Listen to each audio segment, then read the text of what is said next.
शुभमन गिल ने भी सिर्फ 2 मैचेस में कैप्टनसी करी है and is already close to greatness. और ऐसा मैं इसलिए कह रहा हूँ क्योंकि he can break some sensational records in the next 3 matches, the first being most runs in a series. 1930 में सडॉन ब्रैडमैन ने 974 रन्स मारे थे एक सीरीज में, and that record has been standing for almost 95 years. Gill already has 585 runs, he averages 146, और उसको अगले 6 innings में सिर्फ 390 रन्स मारने ये रिकॉर्ड तोड़ने के लिए। और अगर वो ये रिकॉर्ड तोड़ता है ना, तो in the process will break another record which is most runs as a captain in a series. वो भी सर डॉन ब्रैडमैन के पास है, 810 का रिकॉर्ड है, and Gill is only 225 runs away. और अगर ये सब होता है ना, तो एक और रिकॉर्ड टूटेगा which is most hundreds in a series. वो West Indian great Clyde Walcott के पास है, उन्होंने 5 हंड्रेड्स मारे थे एक सीरीज में, गिल के पास ऑलरेडी 3 है। तो अगर वो पहले 2 रिकॉर्ड्स तोड़ेगा तो ये रिकॉर्ड इनएविटेबली टूटेगा। But the biggest challenge is can he become the captain to score fastest 1000 runs.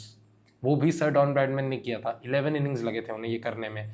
Shubman Gill ने 4 इनिंग्स में 585 रन्स मार दिए हैं, उसे 415 रन और बनाने हैं, और उसके पास हैं अभी 6 इनिंग्स। तो अगर वो अगले 6 इनिंग्स में 415 रन बना देता है, he'll become the captain to score fastest 1000 runs.